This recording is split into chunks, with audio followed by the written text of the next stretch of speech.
ពេលនេះកំពុងដាក់ឃ្លីម៉ាន់ទីប្រាប់ឲ្យគេរៀបសក់គៀសនឹងឯងគិតថាមានជាយាននៅពីក្រោយមិនស្ដាប់បញ្ជាចោះទេឲ្យខ្ញុំចង់សក់ពេលនេះសក់កាន់តែកញ្ញាញហើយខ្ញុំមិនធ្វើទេ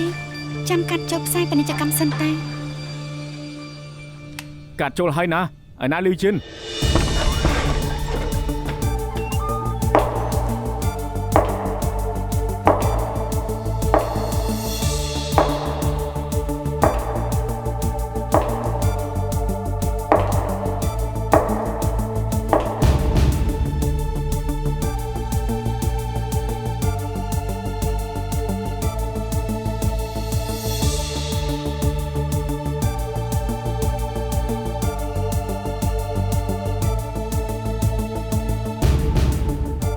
ទស្សនាព័ត៌មានបន្តទៀតតែមើលព័ត៌មានក្រៅប្រទេស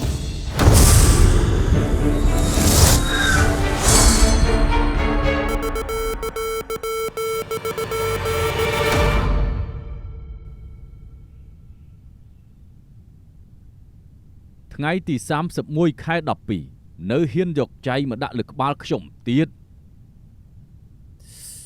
រូបបែបនេះដាក់ស្ថានីយ៍ផ្សេងវាអស់សំណោចវាចង់សើចជាង sticker ក្មេងៗលេងទៅទៀតតែឲ្យវាចេញពី SNK គ្មានអស់សំណោចអីបន្តិចទេណែឆាប់បកស្រាយមកក្នុងកំណត់ខ្ញុំអ្នកអានព័ត៌មានមើលទៅដូចអ្នកអាជីពស្អាតបានហើយខ្ញុំមិនដឹងពីច្បាប់ទម្លាប់ពេលខ្ញុំអានព័ត៌មានសុកមេប្រកាសព័ត៌មានក៏ទេមកបញ្ជាថាសក់ខ្ញុំរញ៉េរញ៉ៃពេកតែក្នុងបន្ទប់ផ្សាយគ្មានជាងផាត់មុខធ្វើសក់តែខ្ញុំត្រូវចាត់ការខ្លួនឯងពេលផ្សាយពាណិជ្ជកម្មបើសក់វិញវារញ៉េរញ៉ៃក៏កាត់ខ្លីតែម្ដងទេគេឲ្យចងសក់ទៅមិនចាំបាច់កាត់ចោលទេហេវីតាមពិតបើការពារមុតសក់មិនបានផងឲ្យការពារកិត្តិយសអ្នកអានព័ត៌មានបានយ៉ាងម៉េចចុចមិនដឹងអីឃើញភ្លាមបញ្ជាផ្លែនគេទេដែលត្រូវទទួលខុសត្រូវចុចគេដាស់តឿនដោយបំណងល្អតែនាងនេះច្រឡោតធ្វើដើម្បីបញ្ឈឺធ្វើឲ្យ SNK បាក់មុខនាងក៏ឃើញហើយថាខាងអ៊ីនធឺណិតគេថាយ៉ាងម៉េចខ្លះកាត់ក្តីថាជាអ្នកអាជីពអានព័ត៌មានគ្រប់គ្រាន់ទេកាត់សក់ខ្លីមិនបញ្ជាក់ថាព័ត៌មានប្រែប្រួលភាពមោះមុតភាពត្រឹមត្រូវគ្មានប៉ះពាល់អីទេទៅការពារកាន់ជើងគ្នាទៅក្មេងរបស់នាងណាធ្វើមិនដឹងកលៈទេសៈខ្ញុំត្រូវទទួលខុសត្រូវអូខេអញ្ចឹងដាក់ទោសតទៅជាអ្នកយកព័ត៌មានខាងក្រៅមិនបាច់អានព័ត៌មានទេ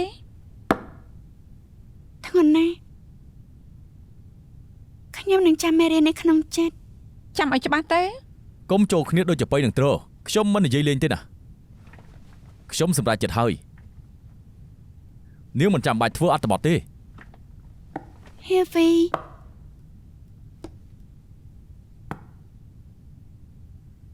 សរសេរលិខិតទទួលកំហុសយ៉ាងម៉េចដែរកុំថាខ្ញុំល្ងីល្ងើឲ្យសោះណាខ្ញុំបានសងគុណនាងវិញហើយលែងជាពាក់នាងទៀតហើយទៅសរសេរលិខិតទទួលកំហុសមក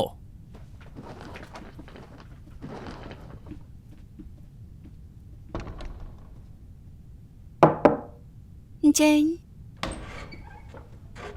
បងម៉ែន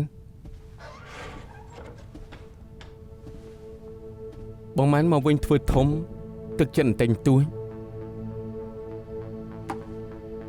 ក៏សំពេកទៅដឹង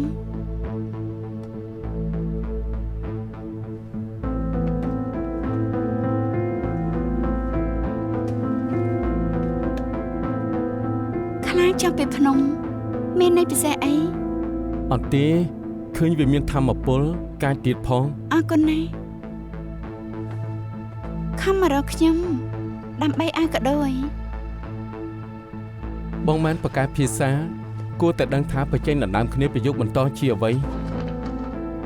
អូតាមពិតលោកមិនខ្លាចខ្ញុំតែបើជាខ្លាចជាយានមិនខ្លាចទេគ្រាន់តែមិនយល់ថាឲ្យឱកាសអ្នកដទៃធ្វើអីយើងពីរអ្នកញ៉ាំមិនទាន់ឆ្អែតផងចែកឲ្យម្នាក់ទៀតពោះក៏ធូរគេហៅថាចិត្តល្អក្រខ្លួនបានឆ្អែតពោះឬអត់មិនស្ថិតនៅលើចំណែកត្រូវមើលលើខ្លួនឯងមានសមត្ថភាពឬអត់លោកខំឲ្យនំទន់មករកខ្ញុំបញ្ជាក់ថាមិនមានចំណុចចិត្តលើខ្លួនឯងទេមិនមែនឲ្យនំទន់ទេតែមកក្នុងភាពជាមិត្តកុំលេងសម្ដីអីពេលនេះខ្ញុំតំណែងខ្ពស់ជាងលោកជាយានក៏ផ្ដាំល្បីបៀក្នុងដៃលោកក៏កាន់តែតូចហើយ សមត្ថភាពរបស់ជាយានគេលើលោកមើលមនុស្សរបស់លោកទៅឡើងអីមកឲ្យខ្ញុំឡើងសម្រាប់មកផ្ទះកំភ្លៀងខ្ញុំអីខ្ញុំថាចំណាយរបស់លោកមកជាមិនធ្វើខ្លួនឯងដែរ កុំអីណាបងម៉ែនមិនថាឡើងអីមកឲ្យក៏បងមិនជឿនោះដែរទៅខាតពេលធ្វើអីវាអត់ប្រយោជន៍ ដឹងភាពខុសប្លែករវាងខ្លាឡើងភ្នំនិងខ្លាចុះភ្នំទេខ្លាឡើងភ្នំសំដៅដល់ឆ្អែតហើយដេកខ្លាចុះភ្នំសំដៅលើឃ្លានហើយចេញប្រមាញ់លោកថាមួយណាកាជាងខ្លាចុះពីភ្នំមានភាពស្រេកឃ្លានមហិច្ឆតាខ្ពស់តែលោកមិនដូចលោកគិតថាខ្លួនឯងស៊ីឆ្អែតហើយបានឡើងដល់កំពូលភ្នំហើយតែពេលលោកឃ្លានវាយឺតពេលហើយអាហារលើភ្នំត្រូវស៊ីអស់រលីងលោកដាច់ពោះស្លាប់ហើយ បងម៉ែនកុំយកជើងរៀតទឹកចង់ដឹងថាអ្នកណាចាញ់អ្នកណាឈ្នះវាខាតពេលបាទចង់ប្រយុទ្ធមែនទេអញ្ចឹងប្រយុទ្ធឲ្យណាណៃទៅខ្ញុំសុំទៅសិនហើយបណ្ណាធិការរង មិនជន់ដំណើរទេប្រធាន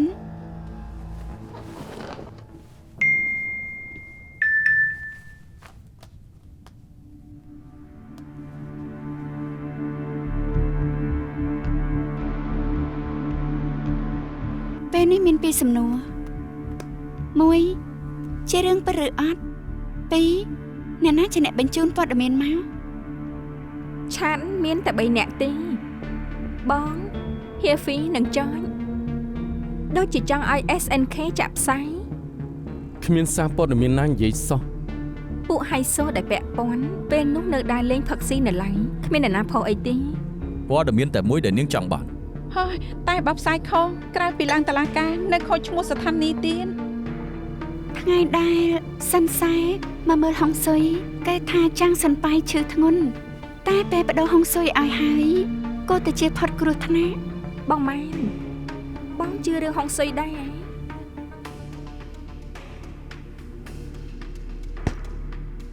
ហុងស៊ុយមិនមែនវិទ្យាសាស្ត្រតែវាជាចិត្តវិទ្យា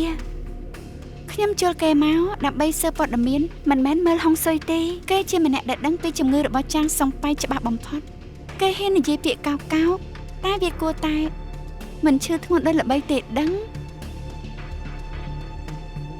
រាល់លើកដែលមានព័ត៌មានឈឺធ្ងន់ភាគហ៊ុនរបស់ចាងសុងប៉ៃនឹងដាំក្បាលចុះឃើញច្បាស់ថាមានមនុស្សមួយក្រុមធំព្យាយាមសង្កត់តម្លៃដើម្បីរលួយជលហប៉ៃតែទីផ្សារភាគហ៊ុននៅរលូនល្អដូចជាគ្មានអ្វីកើតឡើងទេ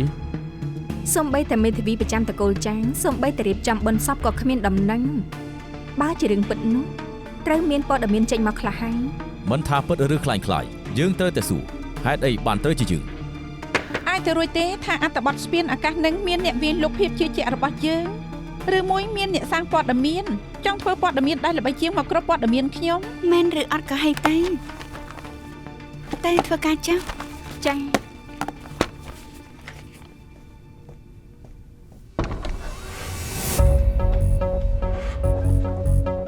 ពេលនេះម៉ោង 4 នៅសល់1ម៉ោងកន្លះប្រជុំប្រធានផ្នែកយកព័ត៌មាន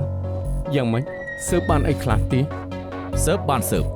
តែកុំឲ្យលេចធ្លាយព័ត៌មានត្រូវតែប្រយ័ត្នប្រយែងជាទីបំផុតស្ដាប់បានដែរទេ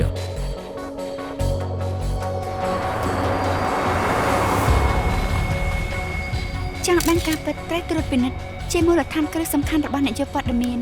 សង្គមព័ត៌មានមានគោលការណ៍ថាប្រភពព័ត៌មានច្រើនច្រកអត្ថន័យគឺមិនគួរជឿលើប្រភពព័ត៌មានតែម្នាក់ត្រូវរកច្រកផ្សេងធ្វើការប្រៀបធៀបនិងត្រួតពិនិត្យ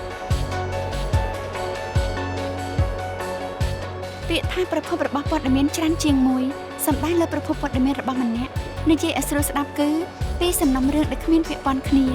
តែវាជាការពិតតែមួយវិធីត្រួតពិនិត្យដែលសំខាន់គឺចោះជាប់បើមានហេតុការណ៍ធំកាត់ឡើងរឿងលម្អិតគឺខុសគ្នានៅថ្ងៃខុសគ្នា ខាងក្រៅផ្ទះតកូលចាងមានឡានច្រើនណាស់ចេញចូលគួរឲ្យសង្ស័យ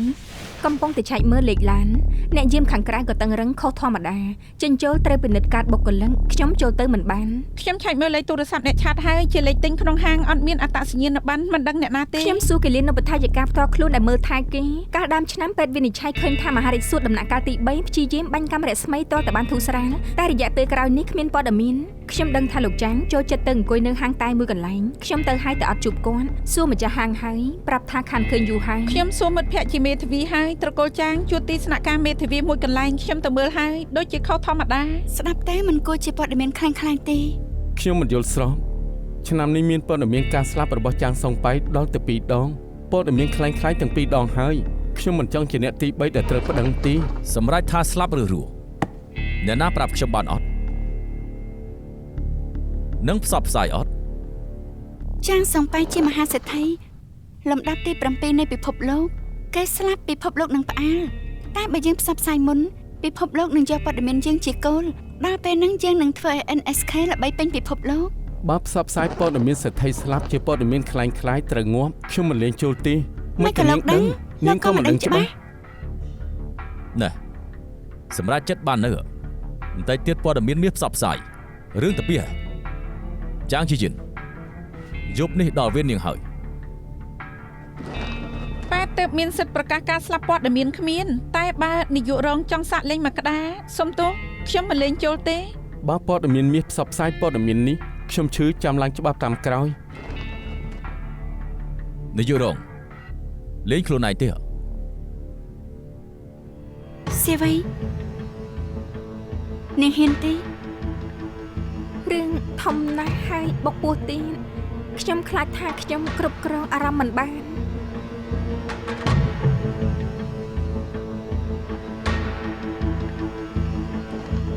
បើគ្មានអ្នកណាហ៊ានទុកឲ្យខ្ញុំ នាង ខ្ញុំគិតថាទស្សនិកជនចូលចិត្តមើលរឿងខ្ញុំជាងចង់ឃើញខ្ញុំស្លៀកសិចស៊ីអានព័ត៌មានល្មមហើយនិយាយបែបល្ងងខ្លាំងបើផ្សព្វផ្សាយខុសមែនឲ្យខ្ញុំជាប្រពែទទួលបានខ្ញុំគ្មានអីនឹងខាត់បងទេ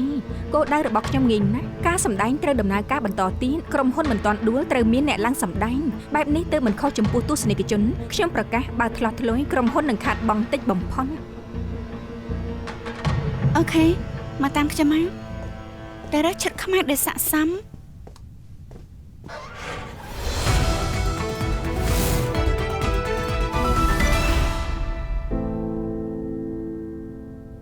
ព័ត៌មានមាសនាងខ្ញុំស៊ឺស៊ឺឈីងថ្ងៃនេះមានព័ត៌មានសោកសៅផ្សព្វផ្សាយតាមប្រភពព័ត៌មានរបស់យើងមហាសេដ្ឋីហុងកុងចាងសុងប៉ៃបាត់បង់ជីវិតនៅថ្ងៃនេះអាយុ89ឆ្នាំ យើងមកមើលប្រវត្តិរូបរបស់គាត់ជាមួយគ្នាលោកចាងសុងប៉ៃកើតនៅសៀងហៃក៏ភៀសខ្លួនមកហុងកុងនៅពេលដែលមានសង្គ្រាមលោកលើកទី 2 ក្រោយចប់សង្គ្រាមអាជីវកម្មថង់ផ្លាស្ទិកពង្រីកខ្លួនជាក្រុមហ៊ុននាំចេញនាំចូលរបស់លេងដែលធំបំផុតនៅហុងកុងតាំងពីទសវត្សរ៍ទី 70 លោកចាងពង្រីកអាជីវកម្មអចលនទ្រព្យមានឈ្មោះថាគ្រប់សុងប៉ៃតម្លៃភាគហ៊ុនហុងកុងឡើងខ្ពស់ទ្រព្យសម្បត្តិរបស់គាត់កើតឡើងដល់ទៅ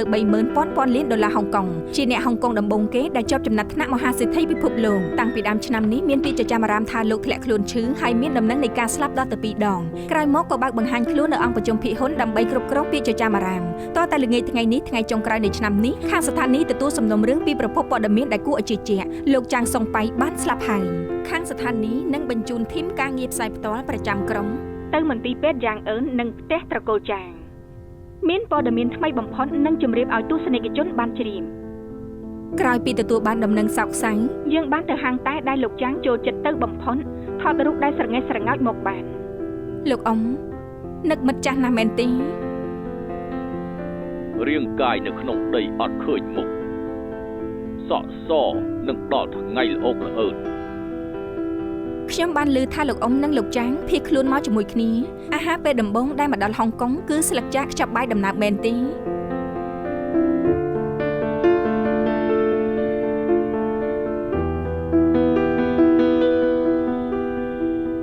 បន្តិចទៀតមកទស្សនាព័ត៌មានផ្សេងៗទៀត ត្រកូលចាងនឹងគ្រប់សុងប៉ៃមិនត បើ ត មិនពិតពួកគេនឹងធ្វើសន្និសិទកាសែតបើព័ត៌មានខ្លាំងៗយើងនឹងបាន ស្ ទទួល ថា ដី នីយ៍ កា ផ្សេងគ្មានព័ត៌មានខ្លួនឯងយកព័ត៌មានយើងផ្សាយបន្ត បើខុសក៏ទម្លាក់ឲ្យយើងបើកន្លងផុត20នាទីហើយទាំងពេទ្យមេធាវីកូនចៅភីហ៊ុនគ្មាននិយាយអីមួយ ចាំ ម៉ា មក ត់ ផ្លាត់សិនអត់ធ្ងន់តិចទេ ទាំងអស់គ្នាធ្វើជាសាស័យបើលោកស្រីហ្វារករឿងខ្ញុំមិនមែនជាអ្នកសម្រេចចិត្តទេ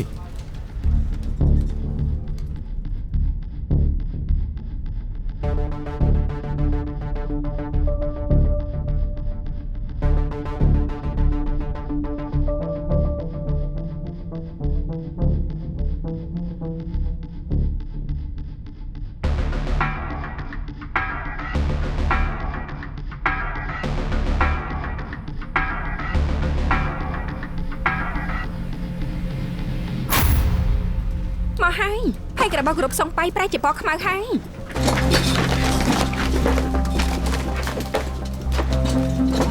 អស់ចាណាស់នឹងឲ្យតែខ្ញុំសម្រេចចិត្តត្រូវល្អណាស់ទះដៃឲ្យខ្លួនឯងបន្តិចល្អល្អណាស់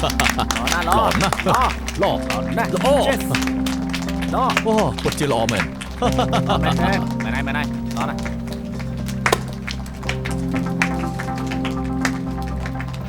ចប់ព័ត៌មានមាសហើយបន្តិចទៀតនឹងមានកម្មវិធីពិសេសបកទៅជីវិតដែលកំសត់របស់ចាងសុងប៉ៃចាំតាមដានទស្សនាបន្តជម្រាបលា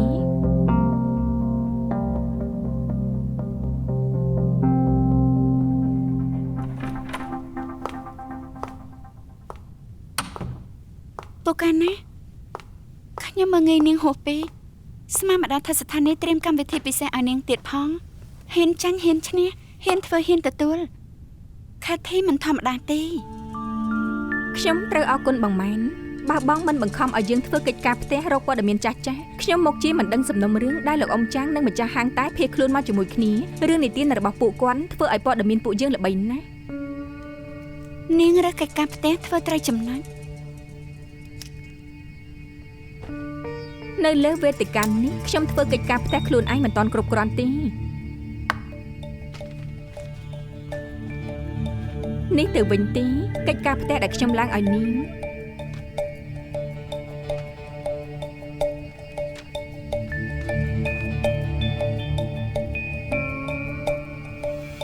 បានន័យថាយ៉ាងម៉េច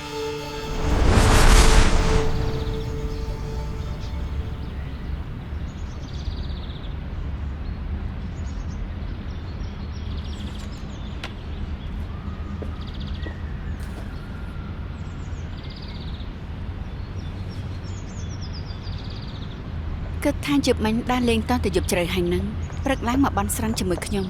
ពូកែចូលចិត្តណាស់ខ្ញុំមិនចេះចិត្តទៅដានលេងយប់មិញបាយមិនតាន់រួចស្រួលផងដេកលក់បាត់ទៅហើយឆ្នាំថ្មីនេះមានគោលដៅថ្មីអីទេស្ថានីយ៍ត្រូវការតម្រង់សម្ដែងលើរឿងផ្ទាល់ខ្លួនចង់រៀបការទេបងឲ្យខ្ញុំធ្វើជានាយករងធំម្លឹងប្រណាហ៊ានញ៉ាយខ្ញុំទេបើនាងយកចិត្តប្រុសដូចយកចិត្តខ្ញុំចង់បានប្រមាណអ្នកក៏បានដែរបងស្រីខ្ញុំមានរឿងចង់សួរបន្តិច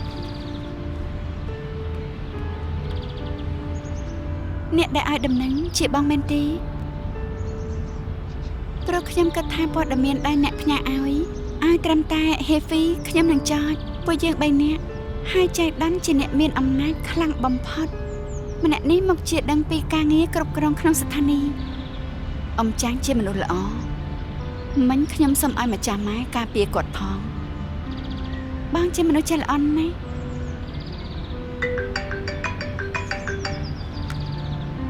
អាឡូម៉ោង00នាទី00ទីរកថ្មីដែលពួកយើងរងចាំមកយូរហើយនោះបានចាប់កំណត់មកហើយលោកលីលោកស្រីលីសួស្ដីជាម្ដាយហើយមានអារម្មណ៍យ៉ាងម៉េចដែរ សប្បាយចិត្តហើយរំភើបណាស់បានឃើញមកកូនស្រីក៏ភ្លេចការឈឺចាប់អរលីង ហើយលោកលីដាក់ឈ្មោះកូនហើយនៅដាក់ក្តីសង្ឃឹមអីលើកូនដែរ អូមានការពិតពួកយើងនៅភរិយាដាក់ឈ្មោះឲ្យកូនជុំមកហើយយើងដាក់ឈ្មោះកូនស្រីថាលីធានអិនវាជាកដោដែលទេវតាប្រទានឲ្យពួកយើង ផ្នែកមកខាងប៉បៃតងស្អាតណាស់ប៉ាម៉ាក់មានឈាមជ័រជាអ្នកក្រៅប្រទេសដែរទេ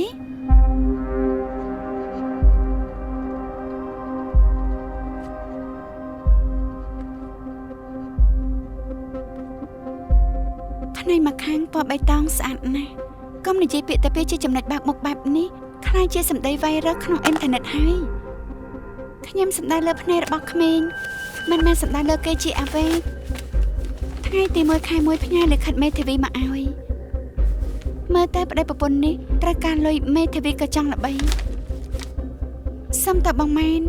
ខ្ញុំមិនដឹងថាខ្លាចជារឿងធំម្លឹង តាមគោលការណ៍នោះលាយានគ្រាន់តែនិយាយសម្ដីដែលគ្មានន័យបង្កប់តែអ្នកអ៊ីនធឺណិតទេដែលជាអ្នកបង្កបើប្តឹងគួរតែប្តឹងអ្នកអ៊ីនធឺណិត អញ្ចឹងនាងឲ្យមេធាវីសង្សារនាងជួយប្តឹងអ្នកអ៊ីនធឺណិតទៅ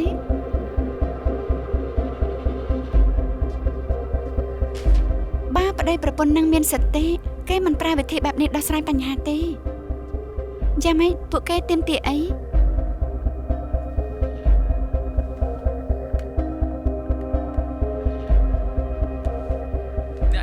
មានស្ដាប់ឲ្យច្បាស់ណាខ្ញុំឲ្យមេធាវីប្តឹងក្រុមហ៊ុននាងហើយពេលនេះខ្ញុំសុំតែ3យ៉ាងទី1នាងត្រូវចេញមុខសុំទោសទី2នៅម៉ោងព័ត៌មានមាសបញ្ជាក់ច្បាស់លាស់ទី3យើងសុំលុយជំងឺចិត្ត10 លាន 10 លាននេះ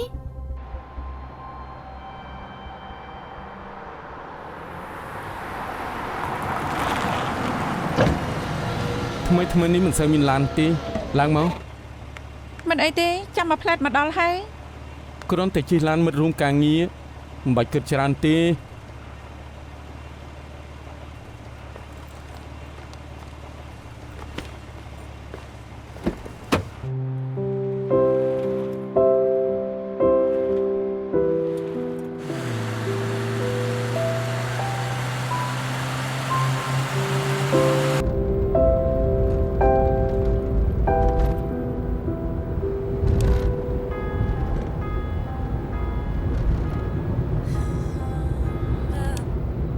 ខ្ញុំមានរឿងចង់និយាយជាមួយ ខ្ញុំដឹងថាលោកមានរឿងនិយាយមិនចង់ស្ដាប់ក៏បាក់ចម្រៀងទៅហាងចតឡានក្រុមហ៊ុននិងប៉ៃឡានតាក់ស៊ីមិនមែនជាផ្លូវឆ្លងកាត់ទេតាំងចិត្តមករកខ្ញុំមែនទេលៀងជីងលិនខ្ញុំស្គាល់លោកយូរហើយគិតថាខ្ញុំដេញមិនទាន់លោកទេខ្ញុំមិនជួយការងារលោកទេ ខ្ញុំដឹងថានាងមិនទទួលយកលក្ខខណ្ឌរបស់ម៉ែនក្នុងភ្នែកគេមានតែសត្រូវនឹងគ្នាឯងបើនាងមិនមែនពួកគេនឹងធ្វើបាបនាងស្លាប់មិនខាន អរគុណដែលបារម្ភខ្ញុំនិយាយជាមួយបងម៉ែនក៏បែបនេះនិយាយជាមួយ Heavy បែបនេះជាមួយលោកក៏បែបនេះខ្ញុំគ្រាន់តែតាំងចិត្តធ្វើព័ត៌មានឲ្យបានល្អរឿងនយោបាយរបស់ពួកលោកខ្ញុំមិនចាប់អារម្មណ៍ទេ បើខ្ញុំនិយាយថាយល់ដល់ការស្រឡាញ់គ្នាចង់ឲ្យនាងជួយខ្ញុំ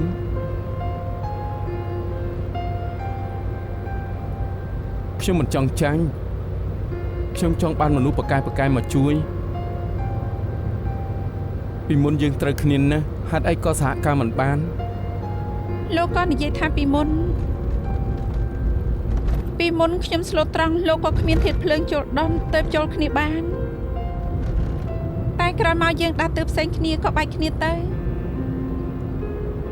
ពេលនោះខ្ញុំចាត់ការមិនបានល្អគ្រប់គ្រាន់ខ្ញុំជំពាក់នាងគិតថាឲ្យឱកាសខ្ញុំសងនាងទី វាកន្លងហួរខ្ញុំភ្លេចហើយពេលនេះខ្ញុំយកការងារជាចម្បងលោកក៏អញ្ចឹងដែរកុំនិយាយរឿងស្នេហាជាមួយខ្ញុំនៅពេលនេះចិត្តដល់ហើយដាក់ខ្ញុំចុះខាងមុខទៅ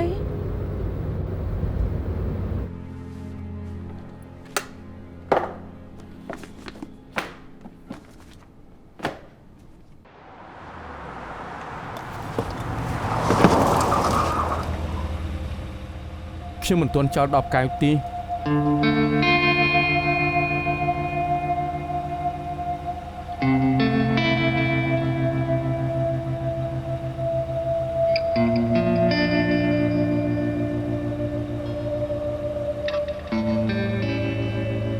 ខ្ញុំបាន10កែថ្មីហើយ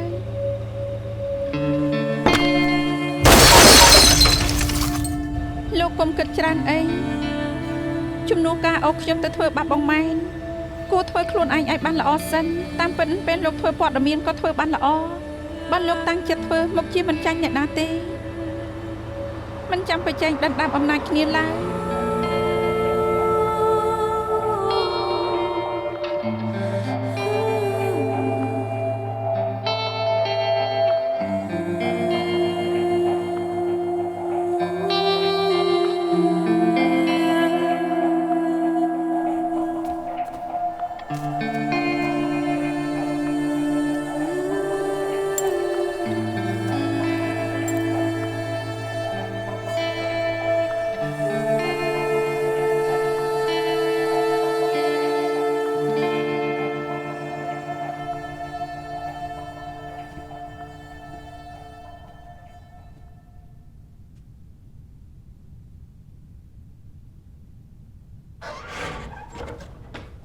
បងម៉ែន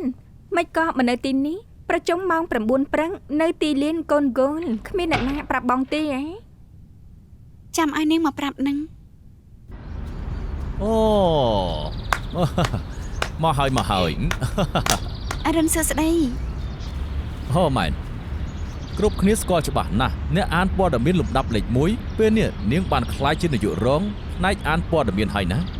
នាងមកជួយការងារខ្ញុំហើយម្នាក់នេះប្រកែខាងវាយកូនគោលខ្លាំងណាស់អ្នកគ្រប់គ្រងផ្នែកទីផ្សារ សួស្តី សួស្តី អ្នកគ្រប់គ្រងទូទៅអ្នកគ្រប់គ្រងបណ្ដាញសង្គមអ្នកគ្រប់គ្រងហិរញ្ញវត្ថុស្គាល់គ្នា សួ ហើយ ស្តី បងម៉ែនស្អីគេមកយឺតតាំងពីថ្ងៃប្រជុំដំបូង ផ្លាស់ថ្លៃផ្នែកតិចនិចបន្តិចបន្តួចធ្វើឲ្យគ្រប់គ្នាត្រូវចាំ កុំប្រាប់ថាចាំនៅជាន់ទី9ណាត្រង់នឹងគ្រាន់តែរៀបឆាកទីនេះទៅមែនតើ បន្តិចគេដឹងហើយ សូមតែឲ្យធ្វើឲ្យគ្រប់គ្នាចាំយ៉ាងមិនដែរនិយាយគ្នាដល់ណាហើយ អេចំនួនទី3ហើយ ខ្ញុំត្រៀមការកែតម្រង់មកឲ្យគ្រប់គ្នាមើលបន្តិចគឺ ណាចូលចិត្តនីលកាបុរាណឥឡូវនេះស្រឡាញ់របស់សម័យថ្មីហើយ អានេះមីលកាបុរាណហើយក៏ដូរទៅកុំរំលឹកអីខែមុនជួយទៅធ្វើពេលនេះធ្វើមិនទាន់ហើយទេ ខ្ញុំមានជាងប្រកាយចាំណែនាំឲ្យស្គាល់ធ្វើឲ្យខ្ញុំច្រើនឆ្នាំហើយប្រធានរោងចក្រនីលកាល្បីៗជាកូនសិស្សរបស់គេទាំងអស់ អញ្ចឹងរំខានបន្តិចហើយ មែនសេរីថ្មីឯហ្នឹងស្អាតដែរតើ អើយស្អាតណាស់សុំនឹងនាង ចាអរគុណ ណែសេរីថ្មីវាស្អាតហើយតែមិនសូវធន់ប្រមាណនោះទេ អូ ហើយបងមែនតែដើរមើលហាងលក់កាបូបកន្លែងស្ប៉ាជជែកលេងជាមួយលោកស្រីហ្វានទៅទីនេះមិនសមនឹងនាងទេ អញ្ចឹងនិយាយរឿងកូនគោលពេលកូនគោលសំខាន់គឺខ្សែភ្នែកល្អកម្លាំងខ្លាំងមិនខុសពីធ្វើព័ត៌មានរយៈក្រោយនេះបុគ្គលិកមិនសូវមានខ្ញុំគិតថានឹងឡើងប្រាក់ខែនឹងបានអូទីមនុស្សពូកែមកជួយក្រុមហ៊ុន បណ្ណាធិការរងឆ្នាំថ្មីទៅវាយកូនគោលជាមួយគ្នារួចហើយនិយាយពីគម្រោងកែតម្រង់ កូនចៅធ្វើខុសជាទំនួលខុសត្រូវរបស់អ្នកគ្រប់គ្រងខ្ញុំនឹងប្រញាប់ចាត់ការ ហើយយ៉ាសំណាងហើយដែលជាទូនាទីរបស់ខ្ញុំអ្នកមើលខុសត្រូវអ្នកមានព័ត៌មាន បើដឹងថាជាតួនាទីរបស់នាងអញ្ចឹងឆាប់ចាត់ការរៀបរយទៅទើបឡើងតំណែងថ្មីនេះផងបញ្ញាប់សាងស្នាដៃឲ្យមើលកុំឲ្យលោកស្រីហ្វាងអស់សង្ឃឹម បានហើយជុំទៅជើងទៅពីកូនគោល ហេបងមិនជាចេញឈរឆ្ងាយតិចទៅកុំឲ្យទៅដៃទៅជើងថយឆ្ងាយ ការសងជំងឺចិត្តដូចជាច្រើនណាស់ត្រូវហើយសម្រួលក្រៅតឡាការតាលុយខុសគ្នាច្រើនទេ ញ៉ាំសិនទៅតែជាអស់ហើយ អើពីថ្ងៃទៀតខ្ញុំទៅមើលផ្ទះជាមួយដែរយើងនិយាយពីលុយសងជំងឺចិត្តនិងសម្រួលខាងក្រៅទៅ ណែព័ត៌មាន SNK របស់ពួកអូនជាក្រុមហ៊ុនធំដុំគ្មានផ្នែកច្បាប់ទេ ផ្នែកច្បាប់របស់ SNK គ្មានផ្លូវពូកែដោយសង្សារខ្ញុំទេពូកែធ្វើការពូកែយកចិត្តក្រៅពីគួរឲ្យស្រឡាញ់ហើយនៅសង្ហាទៀត បងបានមើលឃ្លីបហើយអ្នកយកព័ត៌មានគ្រាន់តែនិយាយការពិតគ្មានលើសពីការពិតតែសម្ដីអ្វីអ្នកអ៊ីនធឺណិតជាអ្នកថាដូច្នេះឱកាសឈ្នះក្តីមើលងាយមានតិចណាស់តែពួកអូនគ្មានកត់ត្រាជាលិលាអក្សរពួកគេអាចនិយាយថា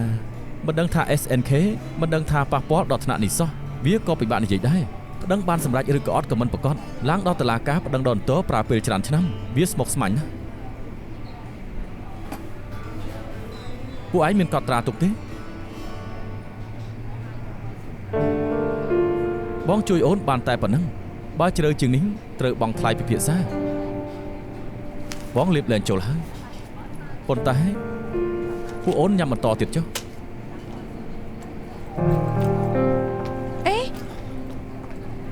ឈុំសុំទោសណែបងធ្វើឲ្យបងប្អូនភ័យហើយ អូនហៅកូនចៅមកនិយាយរឿងការងារមិនប្រាប់បងជាមុនមិនខ្លាចបងភ័យទេ អូនល្ងងពិតមែនគេហៅអូនថាអ្នកគ្រូហើយយ៉ាងម៉េចក៏ជាក្រុមគ្រួសារតែមួយដែរមិនជួយទេ ស្ថានីយ៍ទុកគេជាក្រុមគ្រួសារអត់កុំថាតែអ្នកសាកល្បងការងារគ្រាន់តែថាធ្វើខុសវិន័យគ្មានចំណេះដឹងដេញចេញទៅទុកថាជាមេរៀនវាចប់បាត់ទៅហើយ ចោលគេតែម្ដងទេ ក្រុមហ៊ុនមិត្តរួមការងារគ្មានពាក់ព័ន្ធគ្នាទេគូខ្សែឲ្យច្បាស់ទើបមិនពាក់ព័ន្ធ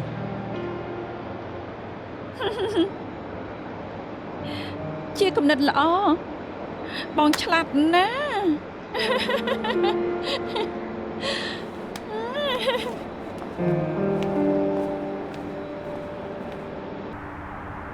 ក្រោយពីការហេតុការណ៍ក្រោយសម្ភារក្រុមហ៊ុនឲ្យផ្នែកច្បាប់ត្រៀមលុយទុំឆ្នាំនេះលើកលែង bonus និងលុយរង្វាន់សូមឲ្យបុគ្គលិកគ្រប់គ្នាសាមគ្គីជួយគ្នាឆ្លងទៅឲ្យបាន សរសេរច្បាស់លាស់បែបនេះចង់ឃើញលាយានស្លាប់ទាំងរស់ហ៎ ខ្ញុំកំពុងធ្វើមួយច្បាប់ទៀតប្រកាសរឿងថវិកាកម្មវិធីអន្តប័តថ្ងៃសៅរ៍របស់នាងត្រូវផ្អាកសិន គ្មានផ្លូវទេយើងធ្វើរួចហើយមិនត្រូវការលុយថែមសុំតែពេលវេលាបានហើយ ស្ដាប់ខ្ញុំនិយាយឲ្យចប់សិនទាំងអស់នេះធ្វើឲ្យអ្នកធំមើលសម្រាប់ថាក្តីទារកឆ្នាំថ្មីនៅមិនទាន់ចប់ខាងស្ថានីយ៍ហាមមានសកម្មភាពអ្វីទាំងអស់ យើងខំធ្វើមកយូរហើយ2ថ្ងៃទៀតស្ពានអាកាសបើកប្រើហើយកម្មវិធីថ្ងៃសៅរ៍គ្មានន័យអីសោះ ខ្ញុំនៅនិយាយមិនទាន់ចប់ទេអនុម័តហើយដាក់ក្នុងព័ត៌មានមាសថ្ងៃសៅរ៍នេះនាងជាអ្នកអានព័ត៌មានកុំយល់ច្រឡំណាខ្ញុំមិនមែនជួយនាងទេតែមកពេលរយៈនេះខ្ញុំមានរឿងច្រើនណាស់ខ្ញុំមិនចង់ឆ្លោះជាមួយនាងទេបើមិនដាក់ផ្សាយនាងក៏ខំមិនលេងមិនបាច់ធ្វើការផ្សេងអីទេម្យ៉ាងទៀតអត្តបទរបស់នាងធ្វើបានល្អណាស់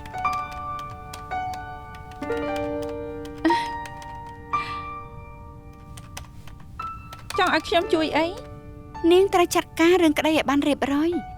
ចង់បោកចង់គំរាមចង់កំហកដាក់ក៏បានដែរសម្រាប់ថាខ្ញុំមិនចង់ឲ្យប្តីប្រពន្ធនឹងប៉ះពាល់ដល់ក្រុមហ៊ុនទៀត រឿងងាយប៉ុណ្ណឹង ខ្ញុំមិនដឹងថានាងល្ងងឬនាងស្មោះត្រង់ពេកទេនាងជឿហេហ្វីតែមិនជឿខ្ញុំកែបកែតែខាងចរចានាងលក់វិញ្ញាណឲ្យបិសាចហើយនៅមិនដឹងខ្លួនខ្ញុំអ្នកដោះស្រាយបញ្ហាតែនាងចេះតែញញឹមនឹងឯងនៅចាងជាយាននាងជាមនុស្សពូកែធ្វើការតែនយោបាយក្នុងអอฟហ្វិសនាងមិនទាន់ចាប់មតិទេហើយម្យ៉ាងទៀតនាងចង់ធ្វើកម្មវិធីអន្តប័តមែនទេសត្រូវដល់កំណាចមិនមែនខ្ញុំតែពាក្យថាឆ្នាំថ្មី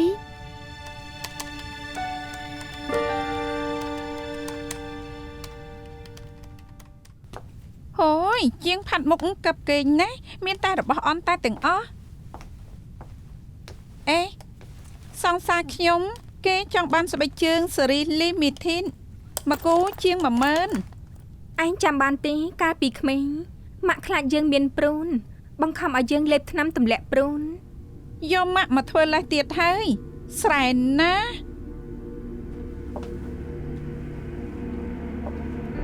ពួកព្រូននេះកំណាច់ណាស់ការងារក៏មិនធ្វើតោងស៊ីលើអ្នកដទៃអន់ជាងសម្រាមទៅទៀត វាដូចតែគ្នានឹងបងក៏ជាព្រូនរបស់បងម៉ែន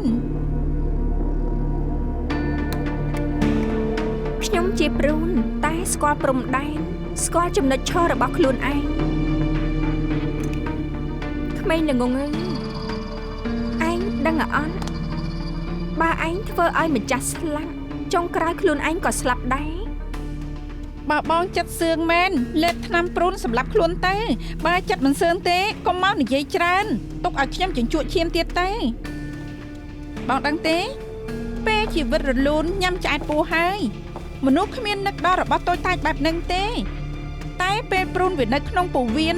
រុកទៅរុកមកធ្វើឲ្យបងវេទនាជាងស្លាប់បងនឹងដឹងថាវាពូកែប៉ុណ្ណាបាយអ្នកយកព័ត៌មានកុំភ្លេចវាលុយឲ្យផងណា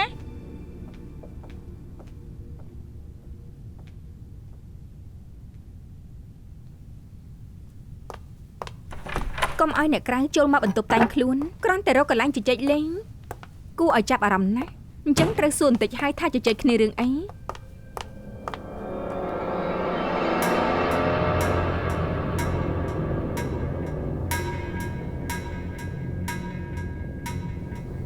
នាងថាជីវិតមនុស្សយើងចម្លែកទេ2ថ្ងៃមុនខ្ញុំសល់តែអានព័ត៌មានពេលព្រឹក2ថ្ងៃគ្រាន់តែអានព័ត៌មានមហាសេដ្ឋីគ្រប់យ៉ាងក៏វិលមកវិញអស់ Fan ខាប់ក្នុង IG កើនឡើងជាង 200,000 ព័ត៌មានពិភពលោកផ្សាយរឿងខ្ញុំទាំងអស់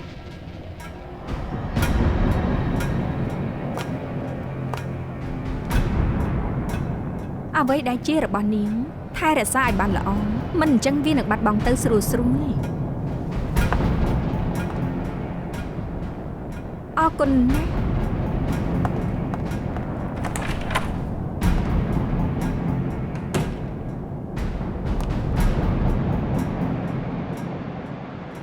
បងម៉ែនមានការអីខ្ញុំដឹងថាធ្វើក្រុមហ៊ុនលំបាកគ្រប់គ្នាខ្ញុំសុំទោសខ្ញុំរីករាយនឹងលាឈប់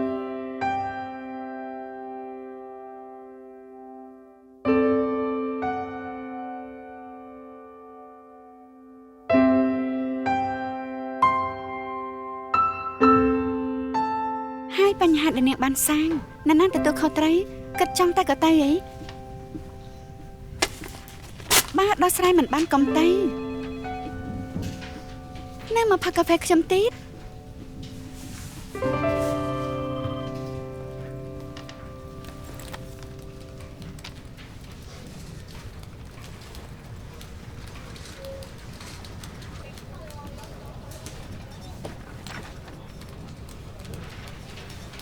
មុននឹងសម្រេចចិត្តធ្វើអីគិតពីលទ្ធផលសិនបានទេបើវាដោះស្រាយបញ្ហាបាននាងមិនចាំបាច់សុំឈុំបើដោះស្រាយមិនបានគ្មានប្រពែទទួលបាបខ្ញុំមិនឲ្យនាងសុំឈប់យល់ទេ ខ្ញុំនឹងមេធាវីសេនិយាយថាវេធីដែលល្អបំផុតគឺគូខ្សែឲ្យច្បាស់នាងក៏យល់ស្រាប់ដែរតែ អូលឺមកក៏គិតតែខ្លួនឯងមិនចេះប្រើខួរក្បាលកិនមិនមែនខ្ញុំនឹងនាងទេដែលត្រូវចែកខ្សែគ្នាតែលោកលីនិងលោកស្រីលីនិយាយពីពាក្យស្នេហ៍ឲ្យប្តីប្រពន្ធមិនចោះសម្រុងគ្នាលោកលីចង់ឲ្យមានរឿងធំតែលោកស្រីលីមិនចូលចិត្តបញ្ជាក់ថាពួកគេគិតខុសគ្នាម្យ៉ាងទៀតខ្ញុំដឹងថាលោកស្រីលីទៅនៅផ្ទះម្ដាយជាឱកាសធ្វើឲ្យពួកគេបែកបាក់គ្នាស្តៀងនឹង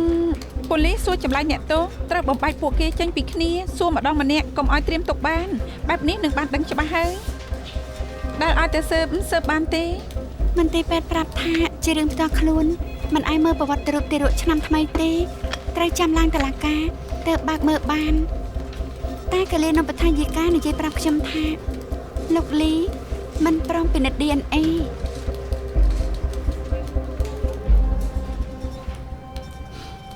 រីរាយចូលមកព័ត៌មានមាសខ្ញុំលៀងជីងលិន នាងខ្ញុំស៊ឺស៊ីឈីង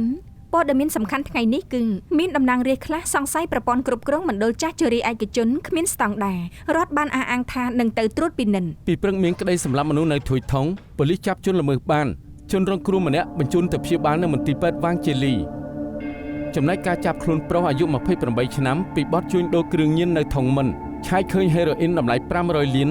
ប៉ូលីសប្រាប់ថាមានមនុស្ស 1% ដែលបេះដូងលោតខុសចង្វាក់ ខ្ញុំក៏ជួយវាយព័ត៌មានការជួបបរិញ្ញខ្ញុំចង់មើលបន្តិច ស្អែករដ្ឋបាលថៃរើសនាយករដ្ឋមន្ត្រីថ្មីបកប្រឆាំងជំទាស់ការធ្វើខុសច្បាប់អះអាងថានឹងមានការបះបោរទៅតាមកំណត់ ព័ត៌មានក្នុងដែនដីថ្ងៃមុនក្រសួងហិរញ្ញវត្ថុប្រកាសនយោបាយថ្មីជម្រាបឲ្យជ្រាបពន្ធបារៃស្រកចុះ 50% ខ្លាចជាការប្រកែកគ្នា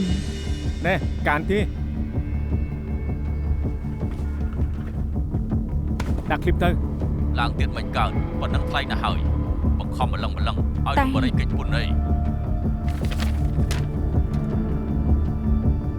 សរសេរមកចុះ 50% គំនូសនឹងព្រីនមកមិនជាប់ទេរឿងពន្ធបារីឡើងថ្លៃមិនស្រុតចុះទេសុំទោសកែព័ត៌មាន សូមអនុញ្ញាតកែព័ត៌មានមិញឡើងថ្លៃពន្ធបារី 50%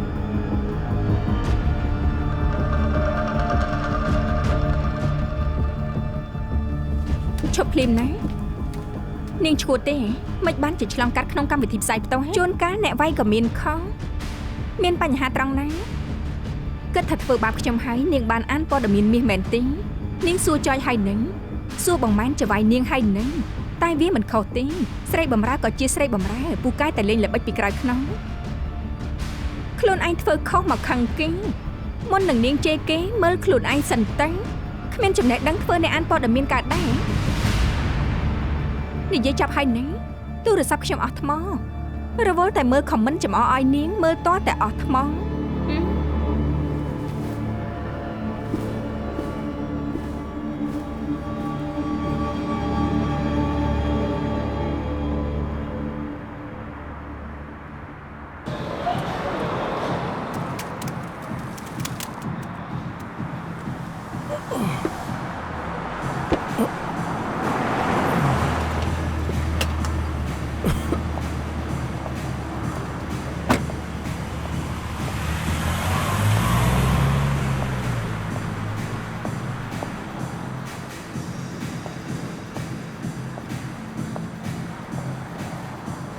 លោកកាត់អីមិនក៏ស្វឹងម្លឹងម្លាំង ដាក់អន្ទាក់គេមកជាប់អន្ទាក់ខ្លួនឯង លោកប្រឹងប្រែងដើម្បីអីទៅ វិនហ៊ុយស៊ីនប្រកាយចំណាយលុយទើបត្រូវប្រឹងរលុយឲ្យលោកស្រីហ្វាតដឹងថាអ្នកណាសាងអ្នកណាបំផ្លាញ បានហើយមិនបាច់និយាយទេខ្ញុំជូនលោកទៅទៅ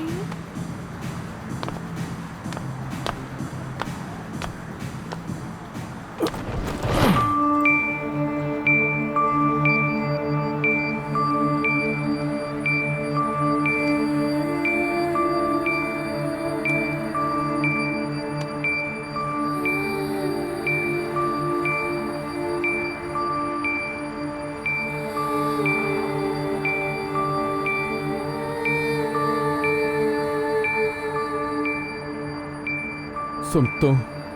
ខ្ញុំខឹងខ្លួនឯងសុំទោស ហើយទៅក្រែក្រែកំផឹកស្រាខ្ញុំជូនលោកទៅផ្ទះ